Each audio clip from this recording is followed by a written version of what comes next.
Itu yang biasa kita rasakan juga ya sebagai remaja-remaja jompo. Betul sekali, padahal Liandar ya di usia kita yang seperti ini ya pastinya di usia menengah ya. Karena kita juga bukan bocil-bocil lagi ya. Bukan dewasa juga ya, lebih ke arah remaja. Middle ya, Oke, 20-an ya. gitu Dan ya. ini adalah masa-masa kita di mana harus menjaga stamina kita, pemirsa. Apalagi buat Anda yang bekerja atau mungkin melakukan banyak aktivitas, kegiatan-kegiatan, pastinya sangat diperlukan stamina yang kuat. Nah, pertanyaannya gimana sih Indar cara menjaga stamina itu? Nah, betul sekali. Kalau misalnya biasanya kita hanya mengkonsumsi yang namanya suplemen multivitamin seperti itu ya. Tapi kalau yang kita tahu kalau untuk mengkonsumsi hal-hal yang seperti itu kan tidak bisa untuk jangka panjang ya. Betul sekali. Dan ternyata ada hal yang jauh lebih alami ya. Hal yang jauh lebih bisa dibilang bermanfaat dalam jangka panjang. Dan lebih spesialnya lagi ternyata pemirsa ini adalah salah satu produk dari daerah kita sendiri, produk dari UMKM Banua kita yaitu Kalimantan Selatan. Pastinya spesial banget kan ya. Nah, tapi Mel juga Indar gak bakal ngejelasin hal ini dong, karena pastinya sekarang kita sudah bersama dengan pegiat UMKM ya, yang tentunya dapat menjelaskan kita tentang tema kita hari ini. Langsung aja kita panggil, ada Bapak Sugihata. Halo Bapak. Selamat pagi. Selamat pagi. Pak Hatta. Iya, silakan duduk ya Pak ya. Silahkan. Iya. Apa kabar Pak? Baik, baik. Sehat ya Pak ya? Banyak gimana? Sehat. Silakan duduk Bapak. Duduk dulu Bapak ya. Kita nyuruh duduk ya. Iya. makasih. Kita luar biasa sehat sekali ya Pak ya. Tapi jujur aja kadang-kadang dengan banyaknya aktivitas, apalagi juga lagi puasa kita di sini yang ada berempat kan ya. Ini adalah people yang mencari rezeki ya Pak ya. Siang malam tanpa batas ya pastinya. Nah, terkadang di usia yang kita seperti ini walaupun harusnya kita fit ya, tapi dengan banyaknya kegiatan kita pasti berasa lelah Pak. Cepat lelah. Pastinya yang kita konsumsi selama ini cuma suplemen vitamin C dan kita baru menemukan nih hal yang spesial di hari ini Dar. Betul, ada inovasi lainnya Betul gitu sekali. ya. Dan ini juga lebih ke arah herbal kayak gitu ya Pak. Betul, minuman yang punya manfaat kesehatan. Oke, cocok banget nggak ya buat kita? Cocok banget buat yang kayak mbak-mbaknya, mas-masnya yang aktif, aktivitasnya, kesibukannya sangat besar ya, tinggi kesibukannya. Ini kombucha ini bagus juga untuk menjaga daya tahan tubuh. Jadi biar kita tetap fit. Oke, kombucha ya Pak ya. Kombucha. Ini adalah teh ya Pak ya? Betul. Nah pemirsa, jadi produk inovatif kita yang akan dibahas hari ini adalah terkait tentang teh kombucha. Tapi udah pada tahu belum teh kombucha itu apa? Nah, penasaran? betul Itu sekali. kenapa Pak Hatta ada di sini untuk menjelaskannya kepada kita? Benar sekali Pak, kalau misalnya kita tahu kan teh itu cuma teh yang dicelup, lalu Betul. teh tubruk Betul. seperti itu ya. Nah, kalau teh kombucha seperti ini, itu emang seperti apa sih Pak? Oke, jadi ya saya coba mengenalkan apa itu kombucha ya. Jadi kombucha itu sebenarnya adalah alternatif minuman probiotik ya, sumber probiotik. Mungkin yang selama ini kita tahu kan sumber probiotik itu dari susu probiotik ya, seperti yogurt. Nah, bedanya yogurt dengan kombucha, kalau yogurt itu fermentasi dari susu, kalau kombucha ini fermentasinya dari teh. Nah, jadi kombucha ini sumber probiotik. Nah, manfaatnya kita minum kombucha itu apa ya? Itu probiotik itu sangat bagus buat kesehatan usus kita. Nah, termasuk juga untuk membantu melancarkan pencernaan. Kan kita makan setiap hari kan, Mbak ya, benar ya? Yang membantu menyerap makanan di dalam usus kita tuh nggak cuma usus, tapi juga bakteri baik yang ada di dalam usus itu. Nah, kita tuh setiap hari itu baik orang sehat maupun orang sakit itu sebenarnya kita butuh konsumsi probiotik. Pertama untuk menjaga mengisi ulang probiotik yang karena kita kekurangan kan. Yang kedua tuh untuk menjaga keseimbangan bakteri di dalam usus kita. Nah, pada saat semua kondisi itu bisa kita penuhi, isi ulangnya terpenuhi, bisa dijaga keseimbangan, maka itu pencernaan kita bisa sehat. Pencernaan kita bisa lancar, dan untuk mempunyai tubuh yang sehat tuh dimulai dari pencernaan yang sehat. Termasuk untuk daya tahan tubuh kita tuh sebenarnya ada di dalam pencernaan kita, di dalam usus kita. Iya, setuju sih ya. Karena kalau misalnya pencernaan kita terganggu juga semuanya kena ya Pak ya. Penyakit juga bakal semuanya muncul, berasa ya. jadi kurang sehat juga ya pastinya Bapak. Teh kombucha ya Pak ya, pasti utamanya terkait tentang pencernaan ya. Karena ini adalah minuman fermentasi ya. Tapi selain itu khasiatnya apa lagi Pak? Jadi selain untuk melancarkan pencernaan, juga untuk meningkatkan daya tahan tubuh, juga untuk mengembalikan energi tubuh ya, maka itu seperti yang aktivitas tinggi ya, pekerjaan ataupun olahraga itu sangat bagus juga konsumsi kombucha. Selain itu juga bagus nih buat wanita yang ingin langsing. Ingin langsing Cak gitu ya. Cak, langsung Cak. Kita coba itu sangat bagus. Kalau ingin langsing atau menurunkan berat badan, kombucha ini sangat bagus ya. Bahkan kita di produk kita punya unique selling proposition ya. Bonio kombucha ini solusi buat wanita-wanita ingin langsing, sehat, cantik, awet muda tanpa mengalami masalah-masalah pencernaan. Masalah-masalah pencernaan ini seperti susah BAB ya, buang air besar, punya sakit mah, kita kan banyak juga yang mengalami sakit mah, itu juga bisa terbantu dengan kombucha, dan juga untuk melangsingkan, menurunkan berat badan ya. Buat obesitas sangat bagus juga minum kombucha ini. Oke, berarti bonusnya adalah melangsingkan berat badan. Betul. Ya, melangsingkan badan gitu. Bener sekali, ya. luar biasa nih, banyak sekali ya pemirsa khasiat dari teh kombucha ini dari bahan-bahan alami ya Pak ya. Betul. Untuk bahan-bahannya sendiri itu apa aja Pak? Oke, jadi ini saya tunjukkan ya. Ini jadi kombucha ini kan bikinnya tuh dari teh, habis itu Maaf, dengan Pak, seger banget ya. Ini jam-jam rawan nih, seger Oke. banget kelihatannya, Iya. ya ampun. Salfok. ya, jadi teh ini terbuat dari teh ya, daun teh, gula dan dengan menggunakan Scooby. Ini namanya Scooby atau jamur untuk membantu proses fermentasi. Scooby namanya. Scooby ini adalah simbiosis antara bakteri baik dan ragi baik. Jadi di dalam kombucha ini kita mikroorganisme yang digunakan tuh nggak cuma bakteri tapi juga ada ragi baik. Oke. Jadi dari teh, gula tadi kita rebus ya, cara bikinnya direbus. Kemudian pada saat sudah selesai direbus kita dinginkan di suhu kamar ya, udah suhu dingin gitu, baru di Scooby-nya nih sama starternya ini kita masukkan ke dalam toples fermentasi. Kan Oke. prosesnya fermentasi kita biarkan selama 7 sampai 14 hari. 7 Setelah itu baru bisa kita panen.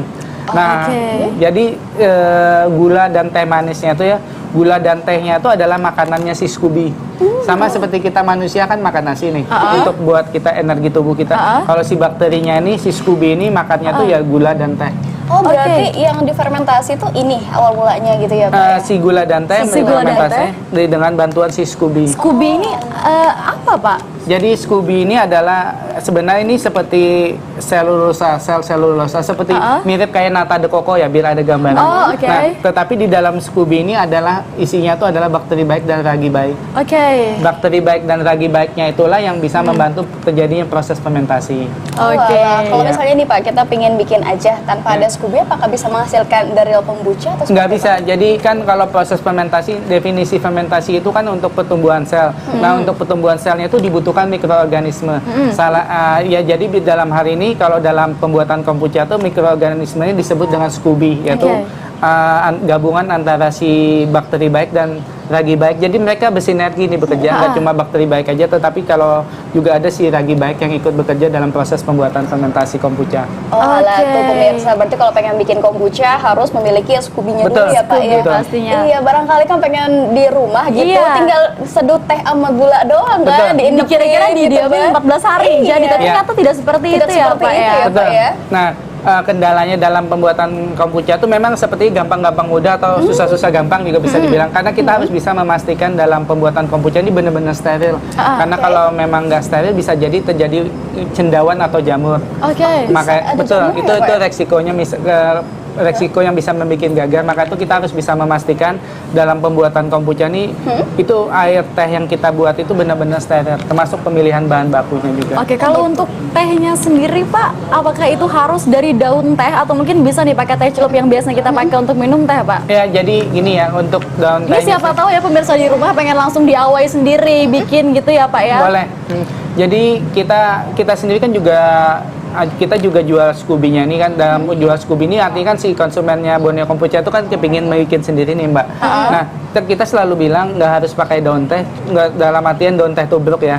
Itu kita juga bisa menggunakan menggunakan teh celup. Teh celup Jadi juga ini bisa? praktis. Jadi bisa pakai teh celup atau juga pakai teh tubruk. Jadi buat yang kepingin coba buat sendiri sangat mudah sebenarnya. Cuma nanti kita juga kasih instruksi cara bikinnya yang benar bagaimana. Tapi kalau untuk perbedaan khasiatnya sendiri ada apa tidak Pak? Iya. Antara teh hitam dan teh hijau ya misalnya. Enggak, yang Bapak bikin yang, sama yang kita bikin yang di rumah. daun pakai daun teh sama dengan teh celup gitu Pak? Sama aja. Jadi sebenarnya teh yang daun teh sama yang teh celup tuh sama aja hasilnya. Nggak ada bedanya. Oh berarti khasiatnya sama aja ya, Iya. luar biasa pemirsa. Ini berarti benar-benar salah satu hal yang sangat mudah tapi juga sulit ya, seperti Iya. yang Pak Hatta bilang tadi di Mudah-mudah rumah. sulit gitu ya, Mbak. Mudah-mudah Sulit. sulit, tapi ternyata juga bisa dilakukan di rumah asal punya kesabaran yang ekstra ya, karena Iya. harus menunggu 14 hari Betul. terlebih dahulu ya Pak ya. Oke Bapak, baik. Kayaknya kita tinggalin dulu deh terkait tentang teh kombucha ini ya. Iya. Penasaran banget Pak, Bapak udah berapa lama Pak memproduksi teh kombucha ini? Jadi saya sudah memproduksi kombucha ini sejak tahun 2020. Jadi pada saat pandemik tahun 2020 pandemi Covid ya. Jadi itu salah satu trigger utama kenapa saya memulai usaha ini. Nah, pada saat tahun 2020 ya bulan Maret 2020 itu terjadi tren kenaikan konsumsi produk fermentasi. Kombucha ini kan salah satu produk fermentasi. Kemudian saya coba pelajari secara ilmiah, kan saya baca jurnal-jurnal ilmiahnya kenapa sih minuman fermentasi itu bisa meningkatkan daya tahan tubuh. Ternyata di dalam produk fermentasi termasuk kombucha ya, itu punya dua kandungan utama yang bisa meningkatkan daya tahan tubuh, yaitu dia kaya akan antioksidan dan kaya akan antiinflamasi. Dua zat utama inilah yang bisa membantu meningkatkan daya tahan tubuh manusia ya. Termasuk juga pada saat masa pandemi COVID-19. Nah, kemudian setelah saya pelajari ternyata kombucha itu nggak cuma masalah daya tahan tubuh, tapi yang paling utama itu adalah probiotiknya itu sendiri, yaitu yang buat melancarkan pencernaan, yang untuk meningkatkan kesehatan usus kita. Ya, jadi kembali lagi untuk mempunyai tubuh yang sehat itu dimulai dari usus yang sehat. Usus yang sehat, betul sih. Karena kalau misalnya kita lihat juga, Bapak kan awalnya di tahun 2020 bulan Maret ya. Itu kan COVID di Indonesia lagi melonjak tinggi ya. Dan saya respect sama Bapak karena Bapak bisa ngeliat peluang itu loh. Betul sekali. Lihat peluang. Apakah Bapak awal yang sudah memikirkan matang-matang kayaknya pengen bisnis kombucha deh, atau nggak ada pikiran sama sekali Pak sebelum itu Pak? Jadi sebelumnya saya kebetulan juga background edukasinya saya, pendidikan saya kan di teknologi fermentasi. Itu juga sebenarnya jadi kegelisahan saya juga waktu saya pulang ke Indonesia kan setelah saya menyelesaikan S2 saya. Karena sebenarnya di Indonesia tuh harusnya kita bisa menjadi surganya fermentasi ya. Karena proses fermentasi itu butuh suhu tinggi ya. Dalam artian tuh musim tropis di Indonesia tuh kan kita cuma punya 2 musim. Musim panas dan musim hujan. Itu sangat bagus untuk proses fermentasi. Nah, selain itu kita punya keanekaragaman sumber daya alam nabati yang sangat bagus juga bisa untuk diproses fermentasi. Jadi itu kegelisahan saya bagaimana kita bisa bikin added value product ya, menambah nilai tambah suatu hasil sumber daya alam yang ada di Indonesia ya. Dalam hal ini kan teh. Jadi kombucha ini adalah added value product dari teh ya, kita bagaimana meningkatkan manfaat kesehatannya dari teh. Padahal teh itu sendiri kan sudah bagus kayak akan antioksidan kan. Kalau dengan kita proses fermentasi jadi nggak cuma kayak antioksidan tapi juga ada kandungan probiotik selain kandungan hasil proses fermentasi lainnya. Jadi di dalam kombucha tuh kayak akan asam-asam organik dan vitaminnya itu juga ada vitamin B, vitamin C, enzim dan mineral. Lengkap ya ternyata ya. Berarti kombucha ini bukan cuma hanya satu aspek, tapi juga melingkupi berbagai macam aspek lainnya ya. Tahan dulu ya Pak, kita pasti bakal kepo lagi lebih banyak tentang teh kombucha yang satu ini. Tapi pemirsa jangan kemana-mana, tetap bersama kami dalam Selamat Pagi Borneo. Selamat pagi pemirsa, Anda masih menyaksikan Selamat Pagi Borneo. Dan kita di sini masih membicarakan terkait teh kombucha ya, bareng Pak Hatta juga. Oke, Pak, kita di sini penasaran deh Pak, kalau misalnya untuk mengolah teh kombucha ini, apakah cuman dari bahan teh, gula, dan si SCOBY aja atau bisa ditambah dengan buah-buahan yang lain tuh Pak? Oke ya. Jadi kelebihannya kombucha tuh nggak cuma bisa dibikin cuma dari teh aja, tapi dia mempunyai keanekaragaman varian rasa. Dalam hal ini kombucha tuh sangat bagus juga bisa apabila dikombinasikan dengan buah-buahan atau rempah-rempahan. Dan kita tahu kan kayak di Indonesia apa di Kalimantan Selatan ini kita banyak keanekaragaman nabati ya, termasuk buah-buah dan rempah-rempah. Jadi kita punya 3 kategori. Yang pertama tuh kategori original tuh yang menggunakan teh aja, itu teh hitam dan teh hijau. Kemudian kita punya kategori buah. Nah, di kombucha yang kita bikin ini kita menggunakan buah lemon, kemudian kemudian buah nanas. Nanasnya kita menggunakan nanas madu. Jadi nanas madu kan sangat terkenal nih di Kalimantan Selatan kan. Kemudian kita juga punya kategori lemon nanas. Lemon nanas itu bagi yang milenial sangat suka ya, karena itu di-mix ya Pak ya? Di-mix, difermentasi lagi. Jadi proses buatnya nggak cuma di-mix tapi kita fermentasi lagi. Jadi bagi yang milenial mereka suka, dia bilang lemon nanas ini karena nggak cuma asam tapi juga ada manisnya dari si nanas ya. Kemudian kita punya juga kategori buah naga. Mungkin saya kasih lihat. Buah naga? Iya, ini buah naga nih. Jadi warnanya ngikuti buah naganya. Iya, cantik ya warnanya. Ngikutin warna buah naganya ya. Nah, kemudian kita juga punya kategori rempah. Kategori rempah ini kita punya jahe merah ya, jahe merah, jahe madu, kunyit madu, dan jahe kunyit sama jahe lemon.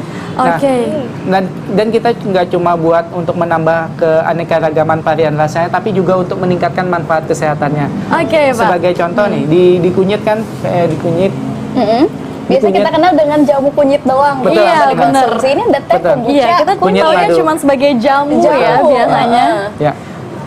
Jadi ini enggak kunyit madu, di kunyit ini kan ada nama zatnya namanya kurkumin. Kurkumin itu yang memberi warna kuning pada kombucha. Nah, di dalam teh sendiri kan nggak ada kurkumin, dan kurkumin ini sangat bagus ya buat antiinflamasi, buat melancarkan pencernaan. Jadi melengkapi manfaat dari kombucha itu sendiri. Jadi lebih bagus kalau kombucha yang ada varian rasa dibanding yang cuma original aja. Oke, Melengkapi. berarti bahan-bahan yang dicampurin bukan hanya sekedar buat warna dan juga perasa ya Pak Iya. ya, tapi juga untuk menambah khasiat. Betul. Luar biasa Melengkapi. ya pastinya. Yang rasa tomat ada nggak Pak? Kan katanya bagus buat mata ya, soalnya buat mata-mata minus ini agak susah. Bisa juga sih buat tomat kita buat, cuma mungkin saat ini masih belum ya, karena ini kan sudah 12 varian rasa. Cuma kita dari Borneo Kombucha tuh kita sudah punya blueprint ya, jadi kita punya rencana ke depan tuh kita tiap tahun tuh bikin satu varian rasa baru. Ya kayak tahun ini kita mau bikin bunga rosella, Mbak. Oh, rosella. rosella. Itu berarti dominan rasanya di mana tuh, Pak? Apakah cuma aroma? Jadi Iya, bener aroma ya. bunga atau seperti Aroma apa? bunga rosella nanti keciuman, sama juga warnanya seperti pink-pink gitu. Oh, Kalau oke. yang ini kan bunga telang, ini varian terakhir kita pada saat akhir tahun Bunga telang 2002. itu yang warna ungu itu Betul, ya? Iya, warna benar, ungu. Ini kan bunga telang ini antioksidannya tinggi ya, sama juga orang sering kan nyedoni buat ngelangsingkan badan. Oh, berarti yang lebih oke yang ini ya, Pak? Ini Buat juga masukin bagus. badan. Oh, Cak, Lemon, kita beli di Cak. lemon oke, ini Langsung juga oke. ditandai ya. Iya. Oke. Pak Hatta, kan ini teh kombucha ini pastinya juga jadi salah satu produk inovatif Banua kita ya, Betul. Kalimantan Selatan, yang namanya produk inovatif Banua. Sasaran utama kita adalah masyarakat Kalimantan Betul. Selatan nih Pak ya. Betul. Sejak tahun 2020 nih pertama kali Bapak memproduksi Ya. teh kombucha ini dengan motivasi kemarin banyaknya kasus COVID-19 ya di Ya. Kalimantan Selatan, juga jadi salah satu kota yang terdampak ya Cak ya. Ya. Gimana sih Pak respon masyarakat Kalimantan Selatan terhadap teh kombucha ini? Apakah mereka udah tahu nih, atau mungkin sepengetahuan Bapak mereka masih benar-benar nggak familiar sama yang satu ini? Oke, jadi kalau secara respon, kalau dari ini ya, masyarakat di Kalimantan Selatan tuh sangat banyak yang belum tahu. Bahkan saya bisa membedakan dua, baru pertama kali mendengar kata kombucha, atau sudah pernah mendengar kata kombucha tapi nggak pernah minum, Nah, itu saya belum pernah minum, atau belum nggak tahu pernah juga minum. di mana beli. Oh, ada lagi kategori ketiga, mereka sudah pernah tahu kombucha tapi nggak tahu kalau di Banjarmasin atau Kalimantan Selatan ternyata udah ada produsen atau brand lokal. Oke. Nah, jadi itu tantangan bagi saya, apalagi pada saat masa pandemi COVID-19 kan kita nggak bisa nih ketemuan kayak gini kan, nggak bisa. Itu saya jadi pada saat awal-awal tuh saya banyak menggunakan media-media sosial untuk mengenalkan ya, membagikan edukasi-edukasi. Kemudian ya setelah masa pandemik berakhir baru kita bisa acara-acara offline ya, seperti pas pameran-pameran, karena saya juga sering kan ikut sama dinas-dinas yang ada, dinas-dinas pemerintah di kota Banjarmasin atau Kalimantan Selatan. Mereka kadang UMKM di Kalimantan Selatan kan diundang nih untuk acara pameran. Nah, pada saat acara pameran itu saya kan bisa ketemu langsung dengan calon-calon konsumen ya. Iya, dengan Itu masyarakat ya, dengan Pak ya. masyarakat, dan saya merasa pada saat kita edukasi, masyarakat tuh bisa nerima kombucha tuh, karena pada dasarnya masyarakat di Banjarmasin atau Kalimantan Selatan tuh mereka sudah pernah tahu minum yogurt. Oh iya, Hampir semua yang saya tanyakan tuh sudah pernah tahu minum yogurt. Jadi sebenarnya kita sudah punya basis customer ya, market share-nya kita sudah ada, yaitu kita dari market share-nya yang suka minuman yogurt atau minuman probiotik, dan mereka setelah coba dia bilang enak dan ragam, rasanya macam-macam juga. Selain juga apalagi setelah mereka mendapatkan manfaat kesehatannya itu udah banyak juga yang repeat order produknya kita, dan mereka berterima kasih karena mereka nggak tahu dari kalau ini ada di Banjarmasin, dan mereka kan dari nggak tahu kalau ada minuman probiotik yang berbasiskan teh, Iya. jadi mereka jadi tahu. Oke deh, Pak, kalau misalnya nih ya mengkonsumsi teh kombucha pada saat puasa ya, pada Iya. saat buka puasa itu kan perut kosong ya Pak Iya. ya. Apakah bisa langsung mengkonsumsi untuk pemula nih, atau seperti Boleh. apa? Atau harus dicampur dengan air hangat dulu atau Iya. seperti apa? Iya bener-bener. Betul. Jadi ya kombucha itu kan sebenarnya juga banget bagus untuk membantu orang sakit mah ya. Bahkan yang sakit mah yang sampai tenggorokan, kalau pernah dengar tuh GERD, iya, itu GERD. bisa itu bisa terbantu dengan kombucha. Nah, saran saya buat yang punya sakit mah, boleh dulu dicoba 1 sendok atau 2 sendok, dirasakan dulu. Misalnya masih bisa ditoleransi, karena saya berdasarkan pengalaman sebelumnya juga ada konsumen yang sakit mah kronis, mereka bilang dia masih bisa mentoleransi. Karena rasa asamnya kombucha ini beda sama rasa asamnya di cuka apel. Kalau di cuka apel tuh pH-nya rendah sekali, kalau ini nggak perlu. Jadi bisa langsung diminum tanpa diencerkan. Nah, cara minumnya itu kalau pagi sebelum makan. Nah, kalau buat orang sakit mah tuh kenapa itu sangat bagus ya. Jadi kalau orang sakit mah tuh kan asam lambungnya bisa diproduksi kan. Nah, sebelum asam lambungnya naik itu kita isi dulu dengan si kombucha. Jadi bisa mencegah si asam lambungnya tambah naik atau menetralkan pH-nya. Seperti saya bilang tadi kan asamnya di kombucha ini asam lemah, sifatnya tuh di dalam lambung malah bisa menetralkan pH, itu bisa membantu orang sakit mah. Kemudian cara konsumsi pagi sebelum makan, malam siang sesudah makan, dan malam menjelang tidur. Oke. Oke, luar biasa ya Pak ya. Pastinya banyak banget hal-hal positif yang bisa diambil dari teh kombucha yang satu ini. Bapak, kalau untuk mungkin apa sih ya namanya pantangan ya? Mungkin orang sakit ini nggak boleh minum teh kombucha atau nggak ada Pak? Oh, jadi sebenarnya gini ya, kalau buat kombucha itu sebenarnya buat semua usia tuh bisa, bahkan buat anak-anak juga bisa, cuma mungkin anak-anak dosisnya dikecilin ya. Oh, oke. Sepertiga pas setengah dari orang dewasa. Untuk pantangan mungkin cuma buat ibu-ibu hamil aja ya. Sebenarnya buat ibu hamil itu juga pro kontra. Pada saat 3 bulan pertama dia mengandung itu kan si bayi itu sedang membangun organ-organ janin di dalam tubuhnya itu yang bikin jadi nggak boleh. Tapi sebenarnya pada saat si bayi lahir, pada saat bayi itu lahir kan sebenarnya mereka udah punya kekebalan tubuh ya. Kekebalan tubuh dari udara luar pada saat lahir itu dari mana sih si bayi itu punya kekebalan tubuh? Sebenarnya itu dari plasenta ibunya mengalirkan si probiotik ke dalam bayi. Maka itu bayi pada saat lahir itu punya sistem kekebalan tubuh. Jadi sebenarnya ibu bayi itu butuh untuk juga minum probiotik biar bisa lewat plasentanya. Cuma karena pro kontra ada yang bilang nggak boleh, jadi saya sarankan kalau buat ibu hamil nggak boleh minum kombucha. Tapi selain itu semua boleh, bahkan sangat bagus. Oke, luar biasa. Buat berbagai macam penyakit juga nggak apa-apa. Iya, buat berbagai macam penyakit, orang darah tinggi, orang diabetes, asam urat, apa yang susah tidur, insomnia juga bagus.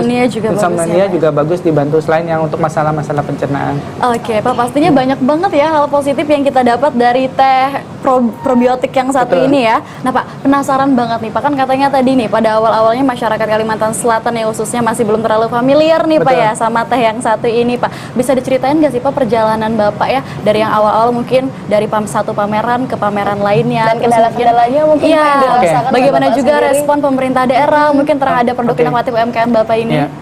Oke, jadi karena kan ini produk baru kan, saya merasa ini challenge-nya sangat susah buat saya mengenakan produk, apalagi itu pada saat masa pandemik. Salah satu cara yang saya ikutin adalah saya sering ikutin lomba-lomba. Jadi kita pernah ikut pada saat 3 bulan usaha saya berjalan, saya memenangkan lomba healthy drink competition atau lomba minuman sehat di Provinsi Kalimantan Selatan yang diadakan Dinas Pariwisata Provinsi Kalsel ya, di Hotel Mercure. Kita mendapatkan juara 1. Kemudian kita juga pernah yang tahun kemarin kita juara lomba inovasi Kota Banjarmasin yang diadakan Pemko Kota Banjarmasin. Jadi sebenarnya kombucha ini kita sudah diapresiasi pemerintah Kota Banjarmasin. Kita punya kontribusi buat Kota Banjarmasin dalam hal meningkatkan standar kesehatan. Kemudian kita juga pernah ikut. Jadi kalau yang tadi itu kan tingkat lokal nih, Banjarmasin atau Kalimantan Selatan, kita juga pernah ikut lomba tingkat nasional. Kita satu kompetisi yang namanya Charipreneur. Charipreneur itu diadakan PT Dasa Karsa Indonesia sama Smesco. Smesco ini langsung di bawah Kementerian Ekonomi dan Koperasi ya. Itu kita masuk 10 besar nasional. Maka itu saya sudah produk kita ini udah go nasional. Kita udah pernah open booth pameran di gedung Smesco di Jakarta ya. Kemudian saat ini yang sedang berlangsung, kita juga ikut kompetisinya yang diadakan Telkomsel ya. Namanya Digital Creative Entrepreneur. Kita udah masuk tingkat 20 besar nasional. Atau tingkat 20 ya. Luar biasa ya Pak ya. Berdasarkan kategori kita udah 5 terbaik untuk kategori food and beverage. Keren. Teh kombucha produk dari Borneo kita ya. Pak, teh kombucha ini di tiap daerah ada Pak? Di tiap daerah, maksudnya di nasional. Iya, di nasional. Ada. Jadi kalau di Kalimantan mungkin saya pionir pertama ya. Jadi saya yang mengambil tantangan untuk mengenalkan ya. Tapi kalau bicara di tingkat nasional itu kalau di Pulau Jawa banyak Pak. Oh, berarti bisa dibilang ini sebenarnya hal yang sudah nasionalisme dan juga mendunia ya Pak ya? Betul, di dunia juga ada yang namanya tuh kombucha. Tapi kalau di Kalimantan Selatan, Bapak sendiri yang mulai untuk memperkenalkan ya pastinya. Baru satu-satunya. Bapak, selain karena COVID-19 yang melatar belakangi Bapak dalam membuat produk teh kombucha ini ya Pak ya, apa sih yang Bapak lihat dari Kalimantan Selatan Pak terkait tentang produk inovatifnya? Jadi kalau produk inovatif di Kalimantan Selatan ini seharusnya kita bisa mengangkat kearifan lokal ya, terutama ya kayak sumber daya alam nabati ya. Itu kalau menurut saya apa yang ada di sekitar lingkungan di Kalimantan Selatan itu yang harus kita angkat. Misalnya kayak kunyit sama jahe, itu kan kunyit jahe pengaron di Martapura itu kan itu sangat terkenal. Bahkan dibilang, saya pernah tanya juga waktu saya beli bahan bakunya di pasar Hanyak gitu kan, di pasar Antasari. apa sih kelebihannya kita punya jahe emprit ya, jahe emprit Pengaron dibanding jahe emprit yang dari Jawa ya. Dia bilang jahe empritnya di Kalimantan Selatan ini lebih pedas, artinya dalam artian tuh kandungan gizinya lebih tinggi. Nah itu sangat lebih bagus kalau dibuat untuk kombucha. Jadi saya mikir kalau kita mau inovasi ya maupun inovatif tuh mikirnya jangan jauh-jauh, tapi lihat apa yang ada di sekitar kita tuh gimana kita bisa meningkatkan added value produknya.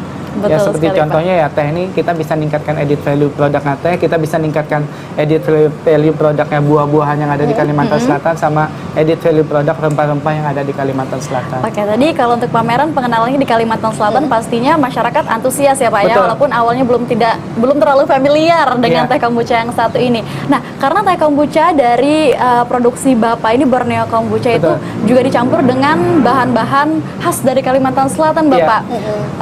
Pernah nggak sih Pak pameran di luar dari daerah kita, mungkin di kota-kota lain?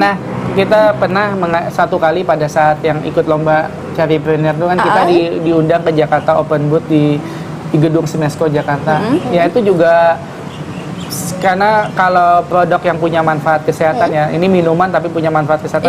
Apabila kita bisa edukasi langsung ke masyarakat, mereka bisa dapat langsung feedback balik dari kita. Itu lebih mengena untuk kita mengenalkan. Apalagi ini bahan-bahan tambahannya adalah bahan-bahan khas dari Kalimantan Selatan sendiri ya Pak ya. Kalau untuk daun tehnya dipetik langsung? Enggak, kalau daun teh kan kita di Kalimantan Selatan nggak ada. Kalau daun teh kan dari Pulau Jawa. Tapi bahan-bahan lainnya kita semua dari hasil daerah sendiri ya Pak ya.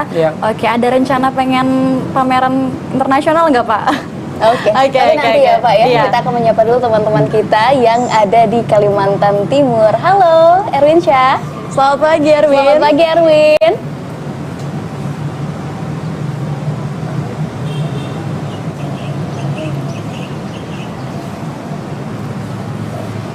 Halo Erwin, selamat pagi.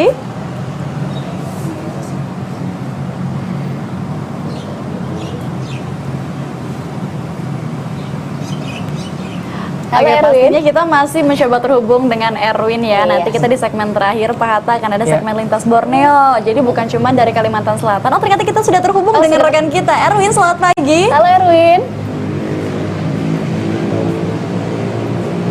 Oke Erwin, hari ini kita lagi sama Pak Hatta nih yang ngebahas tentang teh kombucha. Kalau Erwin sendiri udah pernah dengar ataupun sudah pernah mencoba teh kombucha sebelumnya, gimana Win?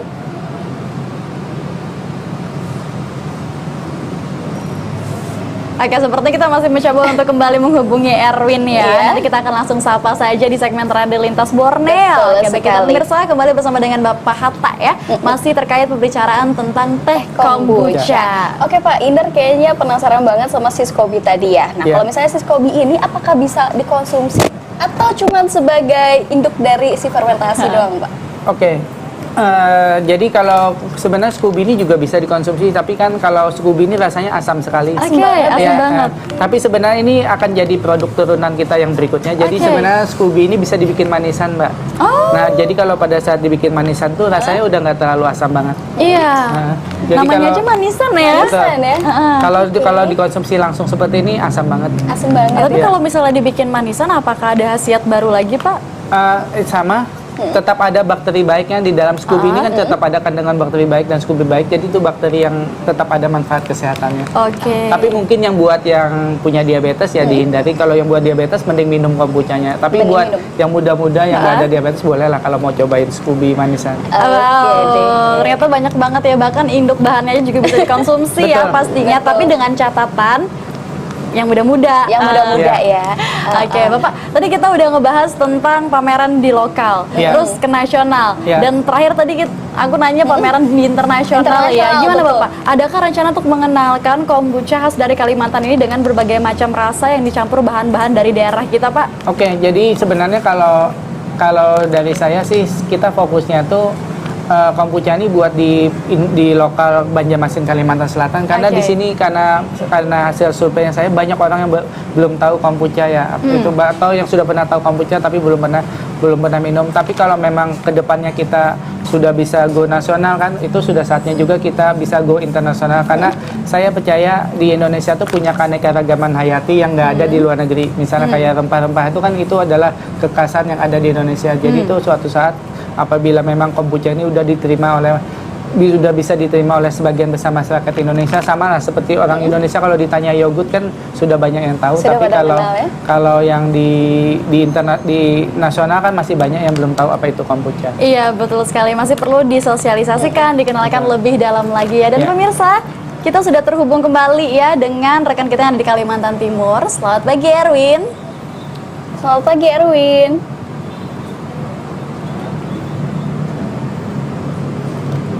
Erwin, selamat pagi. Ya, selamat pagi Mela dan Indah. Apa kabar?